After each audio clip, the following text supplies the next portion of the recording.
You're listening to the Doctor Is In podcast. This is the show where you get the best tips, tricks, and nutritional hacks to help you and your family get healthier. You'll also hear what works and what doesn't work so you don't have to waste your time and money. All right, let's get started. Hello, I'm Dr. Martin Jr. And I'm Dr. Martin Sr. And this is the Doctors In podcast, and this is episode 145. Today we want to talk about something that we talk about a lot. And when I say a lot, I mean pretty much every time we have a conversation about health, this comes up one way or the other. But lately we've been getting so many questions on it that we figured we would just kind of do a real simple episode on some of the most common signs of high circulating insulin, which, really a lot of different terms are used for that. Some people will use the word insulin resistance. Some people will use the word hyperinsulinemia. We like the word high circulating insulin because it kind of means both of those other two things. It's really a great term for it. But at the end of the day, a person has too much insulin.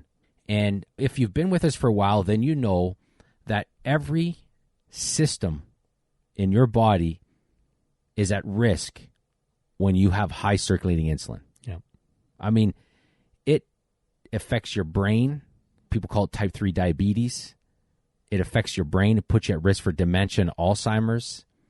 It affects your heart because you and I strongly believe that a lot of symptoms of heart disease are actually symptoms of high circulating insulin, like high blood pressure. We'll talk about all those things. Yeah. But at the end of the day, when you have high circulating insulin for an extended period of time especially, your health is in serious trouble. Well, somewhere coined it, I think it was even today, that sugar, right, is the new cigarette, right? So we'll see, because we talk about insulin. It's a major issue in our society today. It really has changed the way the Martin Clinic, and, if we look at our history, I'm going to tell you one thing.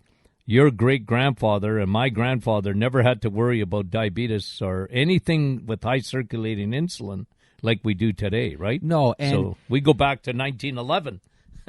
That's a long time, but if you look at it, I mean, now it's an epidemic today. When you think about it, well, first let's just really quickly talk about why insulin ends up getting to the point where you got a high circulating insulin all the time. You're making too much insulin. And, you alluded to it earlier. What happens, everything you eat gets broken down into glucose. It doesn't matter what you're eating. Some things get broken down very quickly, and other things take a long time to get there. But at the end of the day, that's what happens. And again, if you've been with us for a while, then you know that glucose in your blood is very, very toxic. Yeah, it's a no-no. It's a no-no. I mean, if you have high blood sugar levels, that's dangerous. If you have low blood sugar levels, that's also very dangerous. So your body does whatever it can to tightly regulate your blood sugar levels. So one of the things that your body does to help control your blood sugar levels, especially to bring it down, is it secretes insulin, right? So one of the primary jobs of insulin's got a lot of jobs, but one of the things that insulin does is that insulin helps remove the blood glucose or the glucose from your bloodstream. Yeah. That's what it does. So it takes that glucose and first of all, you either burn off that, you eat something, you either burn it off right away, or it stores it. It starts to store it, right? Your body will convert it into glycogen. It'll store it in your muscles, store it in your liver. And once those are full, it will take it and it will store it in your fat cells. And when your fat cells are full, you'll just make more fat cells, right? It's unlimited. It really is, for the most part, an unlimited thing that occurs. So that's what happens. And all that happens because your body is trying to protect itself from having messed up blood sugar levels, because that's very dangerous, and your body will do what it can to protect itself, which is why you can mess up your insulin levels for a long time before it starts to affect your blood sugar levels, which is why we always say that blood sugar is a lagging indicator. By the time you start to have blood sugar problems, you've had an insulin problem for a long time, for a very long time.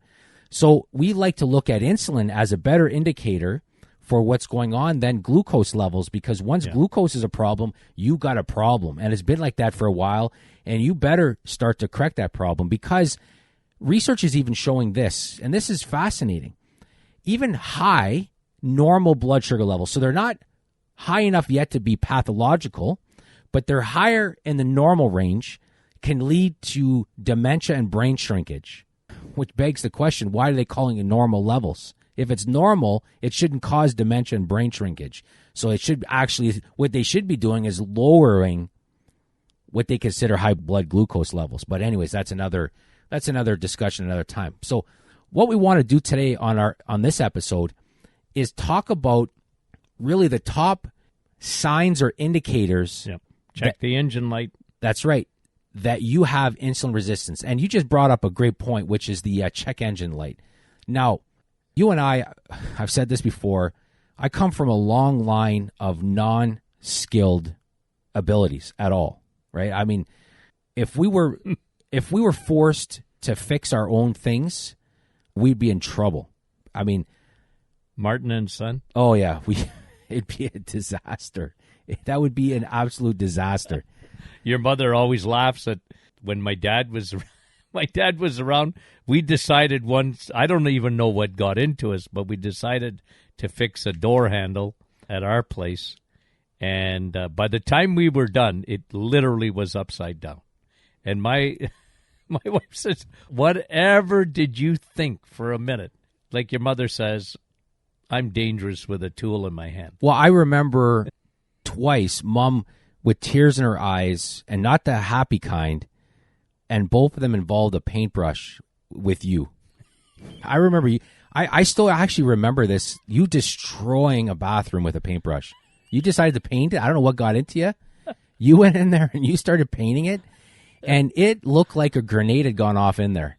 I mean, there were spilled dots everywhere. Do you remember that? I do. I remember because Mom's reaction when she saw it. So, needless to say, we're not very handy people. I mean, we're just not that handy people. I can lift a lot of weight. I could pick things up. I'll carry it over for you. I worked construction.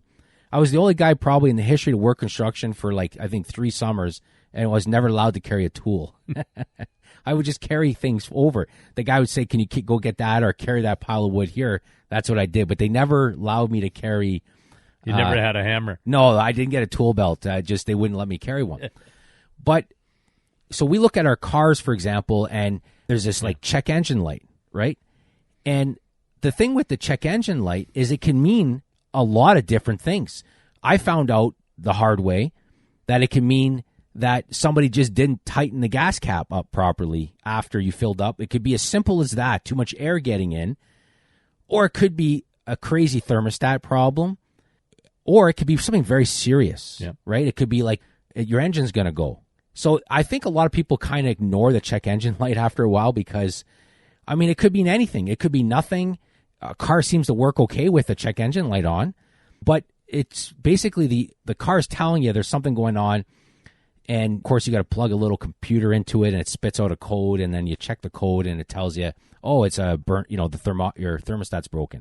But what we're going to give you now are check engine lights. This is indicators that your body's giving you that can or most likely mean that you got insulin resistance. And people say, well, if somebody's got insulin resistance or they got high circulating insulin, well, the sign is obesity. But research has shown that's not true. Yeah. It's less than 18% of an indicator. So, which means that a majority of the people that are insulin resistant are not obese. They have insulin resistance. So, and what that really tells you, the bottom line is what that tells you, is that insulin resistance or high circulating insulin shows up a number of different ways in different people, right? So let's talk about that real quick. So a strong indicator for somebody, if somebody is obese, they have high circulating insulin.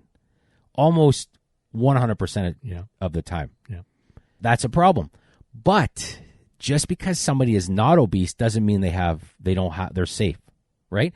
So what we want to do is we want to talk about those other indicators. So what we did is we kind of divided these into what we call strong indicators, and the other ones are kind of like just check engine lights, just kind of like minor things, but they can indicate You got an insulin problem.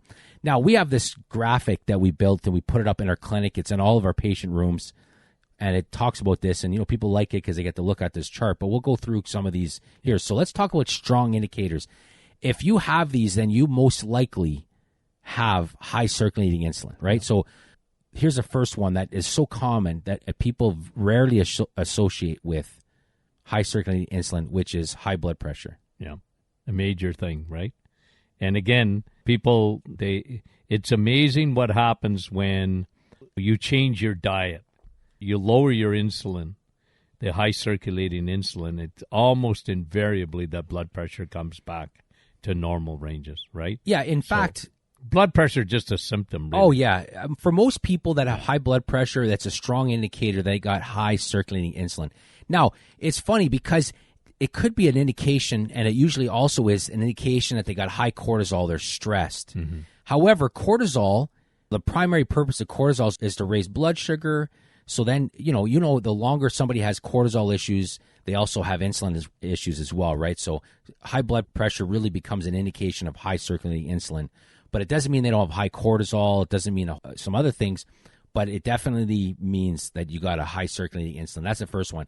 Another powerful indicator is high triglycerides, right? I mean, high triglycerides. And that's so significant because, again, we don't want to go into great detail here, but we often rail against statin drugs because statin drugs, at the end of the day, affect cholesterol. And we've all forever have been saying that blaming cholesterol for heart disease is like blaming the police because they're at the crime scene. They're just not the bad guy. They're the firemen. Well, right? They're the firemen at the fire, right? They just published the results of the Honolulu Heart Program, and it was done in men aged 71 and 93 years old. So they just published this, and this is what they found, and this is consistent with other times in other heart studies. Those with the lowest cholesterol had the highest death rates, and those with the highest cholesterol had the lowest death rates. I mean, that, again, over and over again, that is being shown over and over again. Yeah. But the key indicator in cardio is triglycerides, blood fats, the true blood fats, I call them. And triglycerides are directly proportional to insulin, to your insulin resistance. So you can affect your triglycerides and bring them down rapidly by going on a low-carb diet. It's just as simple as that. And we talked about this on a couple episodes ago about the Farmingham data that was done, and they found this, that if your triglycerides are below 100 and your HDL above 40, it basically doesn't matter what your LDL is, cholesterol, in terms of cardiovascular risk. So triglycerides way more important, no question. I would also say your HDL more important as well, which is, quote-unquote, the good cholesterol type of thing. But anyway, so if you got high triglycerides, you have high circulating insulin. You have high blood pressure, you have high circulating insulin. Yeah. Of course, another one is if you have high inflammation, no question. Yeah. So insulin is an inflammation driver. Yes. Big time. The two hormones that drive a lot of inflammation are cortisol and insulin, right? So both of those have the potential to create a ton of inflammation. And again, another study just coming out talking about the nice thing about the human body is it's very resilient, right? So this study found that short-term inflammation doesn't affect the brain, but once it goes into that chronic stage, that's when it really starts to cause the damage. So we can handle a little bit of inflammation here and there, but when it becomes a problem for an extended period of time. So fatty liver, that's another massively strong indicator. Part of metabolic syndrome, right? And fatty liver doesn't come from fat because fat doesn't make you fat, nor does it affect your liver. What affects your liver is, again, the insulin storing hormone. Stores your liver like a suitcase. I love your illustration of suitcase.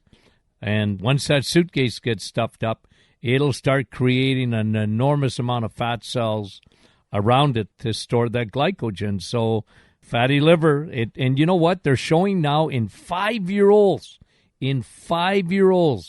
that they're starting to get fatty liver and metabolic syndrome as early as 5 years old. Yeah, that's not surprising because one of the hardest things on the liver is that liquid sugar and high fructose corn syrup, right? Directly to the liver. And kids are juices and pops and all this stuff, Gatorade, right? And all that nonsense. But here's the thing.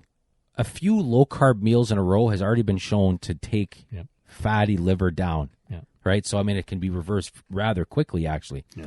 Here's another one that's very common as well, and it's called acanthosis nigricans, which is the darkening of the skin, right? You see that under the armpits. You see that different areas in the body. When you see that darkening of the skin, that's a great indication that that person has insulin resistance. On the same thing as when they get that humpback look, they start to deposit that fat right at the top of their back, right at the base of their neck as well. That's a great indication that that person has very high circulating insulin. Here's another couple of common ones as well. Sarcopenia, right? Insulin, osteoporosis, same thing. Even hair loss is a very good indicator a lot of times that they got high circulating insulin. But here's a couple here in men that we want to just bring up. Erectile dysfunction. Yeah, huge. That's a high circulating insulin problem. Yeah. And that affects the blood vessels. It affects the endothelium and all that kind of stuff. But it's a major cause of that, right? Lowers your nitric oxide. Oh, yes. The it's ability just all for your blood vessels to open up, right? Another one is prostate. Yeah, big right? time. Insulin is a growth hormone. So when somebody has high circulating insulin. Yeah. And you know what we talk about in the prostate all the time? That prostate is when men become women and their testosterone goes down, their estrogen goes up, and so does insulin, right? Insulin just drives that growth. We should do a podcast coming up on testosterone because just how many men now have such low testosterone issues. It's affecting their health, heart health, brain health. And I've been reading more and more studies on that and just the real epidemic that's affecting men, right? Men are tired at nighttime. Anyways, that's a good one to do in the future. Another one here, gout, high circulating insulin, gout, right? Yeah. Kidney stones. Yeah, big time. See, the kidneys get affected by high circulating insulin, right? Because that's what causes the release of water. Yeah. It's incredible. So kidney stones, psoriasis is another strong indicator, right? Yeah. Brain. So any kind of brain, memory, all those brain stuff as well.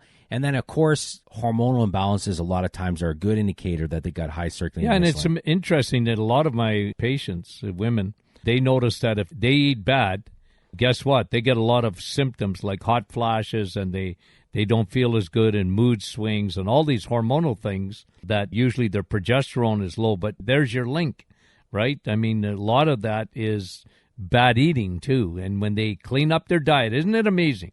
When you clean up your diet, every day in the Martin Clinic, every day, I give high fives to patients because they come in. I've only seen them once before, and I sent them home with their diagnosis or whatever, but especially with the plan. And I can't go home with patients, obviously, but they come back and they go, Doc, it's amazing. The symptoms that I had are much better. I'm eating better, and they bought into it, right? And, of course, that just that charges my batteries, right, every day in the office. But, again, it's amazing when you look at all these symptoms, all these signs that we're looking at, every one of them are reversible. Well, and that's the nice thing. Every one of these things are reversible. So that was just a list of the strong indicators. Now let's talk about these check engine lights, these mild indicators. And basically these, what we're going to list here, a lot of other things can be causing them. Yeah. But taken together, you have to rule out high circulating insulin. So let's talk about that. Obviously, fatigue, right? Fatigue's a big one. There's a lot of things that can cause fatigue problems. But it's one thing we look for in the office. Yeah, and that's a majority of the people have insulin issues if they're fatigued. But that's one. In itself, it doesn't just point to high insulin, but it definitely is one of those things where you got to rule that out. Same thing if somebody's starting to gain weight, right? That's an indication that might be an issue. Same thing with sleeping. If they're starting to have some sleeping problems, right? Sleep apnea? Yes. Sleep apnea, actually, that's a good one, is actually on the strong indicators. I just forgot to read it out. If you have sleep apnea, you got high circulating insulin. That's 100%. Yeah, that's a guarantee. So here's a few other kind of milder indicators. Digestive issues, right? A lot of digestive issues are indicator that you have high circulating insulin.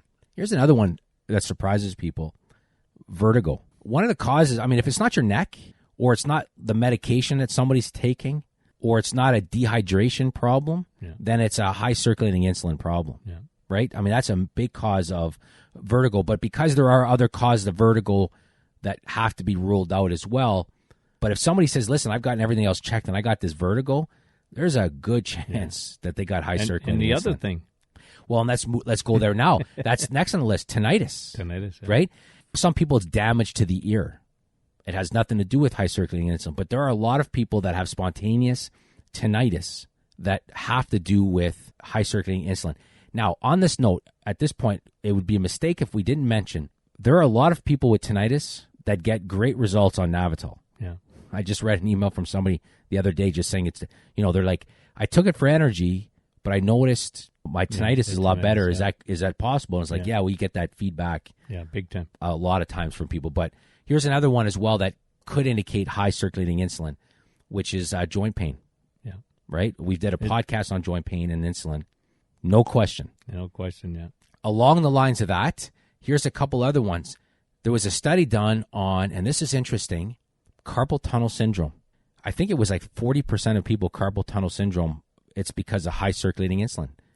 That's what's causing it, which is why they get these surgeries done and nothing helps. Yeah. Right? Yeah, they get better for a few weeks and then they're starting again. Yeah, it's amazing, eh? Well, it's the inflammation, right? When you think of that connection and even the health of the nerve and everything like that, right? Yeah. Well, you look at neuropathy and how many diabetics have diabetic they have basically neuropathy and I call carpal tunnel syndrome in a sense of the legs. Not that it's getting pinched in the same way, but they get a lot of the same symptoms, right? Mm-hmm. But yeah, so no question. But even here's a couple other ones.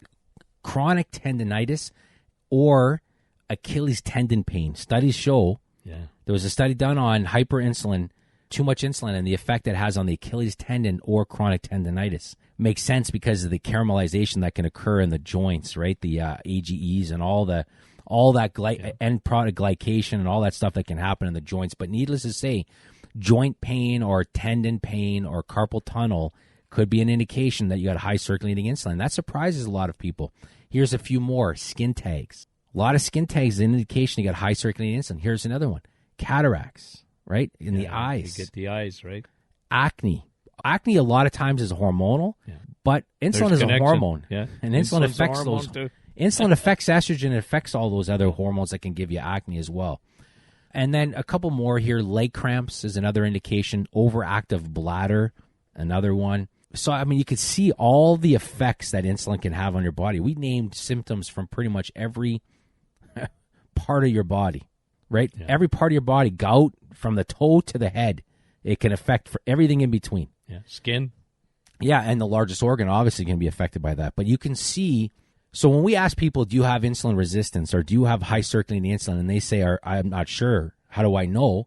And then we kind of give them this list. They're like, I have that, this, and that as well in there.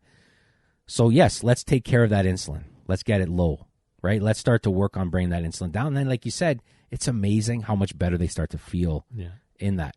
Yeah. Well, we ran out of time, so we want to thank everybody for listening. If you have any questions at all, you can email us at info@martinclinic.com. You can go to our website, martinclinic.com. For most of the day, we have live chat on there, so you can go in there, ask us some questions. You can join us every Thursday morning. You do a Facebook Live around 8:30 Eastern. You can go there, ask you a ton of questions. We also have a private Facebook group as well that you can join and ask your questions in there. We answer them. We got staff that answer them. So, again, there's a lot of ways that you can get a hold of us. So we want to thank you for listening and have a great day.